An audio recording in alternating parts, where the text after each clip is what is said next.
શું તમારા નિયોક્તા એટલે કે નોકરી રાખનારે તમને વગર કોઈ જાતની કાયદેસરની નોટિસ આપ્યા વગર તમને કાઢી મૂક્યા છે?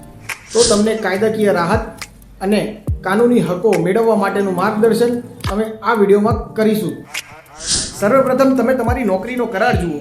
તમારા નોકરીના કરારમાં જ તમારા નોટિસ પિરિયડની સૂચના આપી હશે અને અમુક કરારમાં તો 30 થી 90 દિવસનો નોટિસ પિરિયડ હોય છે અને તેમાં ટર્મિનેશનનો ક્લોઝ પણ હોય છે.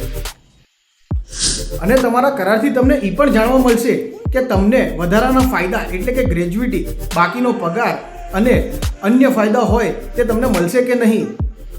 તદુપરાંત તમારે નક્કી કરવાનું છે કે તમે મજૂર વર્ગમાં આવો છો કે નહીં. જો તમને ખોટી રીતના વગર કોઈ કાયદાકીય કાર્યવાહી કર્યા વગર તમને નોકરીમાંથી કાઢવામાં આવ્યા છે તો તમે તમારી ફરિયાદ લેબર કમિશન સમક્ષ કરી શકો છો અને પૂરતો ન્યાય મેળવી શકો છો.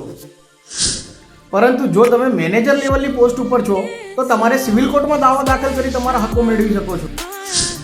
જો આવો કોઈ વ્યક્તિ તમારા ધ્યાનમાં હોય તો તેને આ વિડીયો શેર કરો અને તમારા લીગલ રાઇટ્સ જાણવા માટે પેજને ફોલો કરવાનું ભૂલતા નહીં.